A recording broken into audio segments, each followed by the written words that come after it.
Tuesday, the 13th of May, 2025. I am Matthew Viren.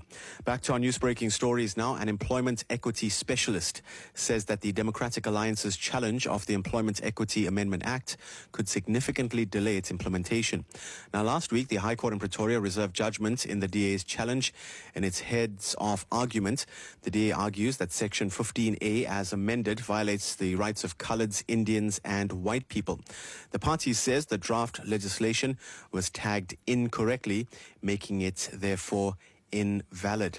Head of Skills Development and Employment Equity Specialist at the Labour Solutions company Strata-g, that's Mandli Qilitsana, explains what we can expect in this case going forward. In the main, two issues that the DA is actually, bringing to the attention of the court. The first one is that the process or procedure that was followed to actually have that bill to be passed was incorrect, as they are arguing. So they are saying then that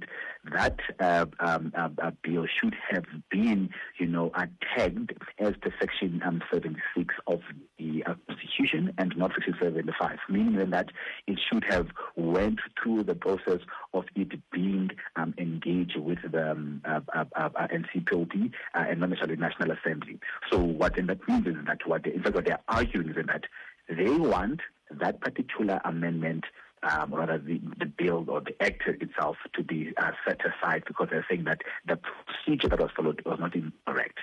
The second issue that they're arguing is that Section 15, subsection A of the new amendment, what it does, it actually creates quotas, as they argue, and they're saying that it is actually unconstitutional because it is against Section 9, subsection 2 of the Act, which promotes equality in terms, of how things should be done in our country. So that's what, in the main, they are arguing, and then they're saying that the court should actually bring a ruling in those two. What then would be some of the potential, legal or operational consequences for businesses should the court rule in favor of the Democratic Alliance? It will then depend on what the court rules in favor of. Of course, there's two issues.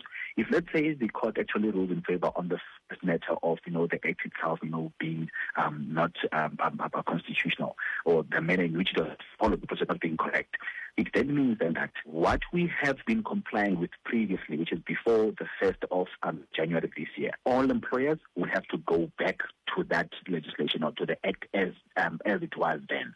Meaning then that small employers who have less than 50 employees, they need to actually now as well go back and comply with employment because they would have then been exempted in terms of that new act. And also, the sectoral targets that are now being implemented will not necessarily be applicable, meaning that employers need to go back and use the targets with what we call the economically active population, which.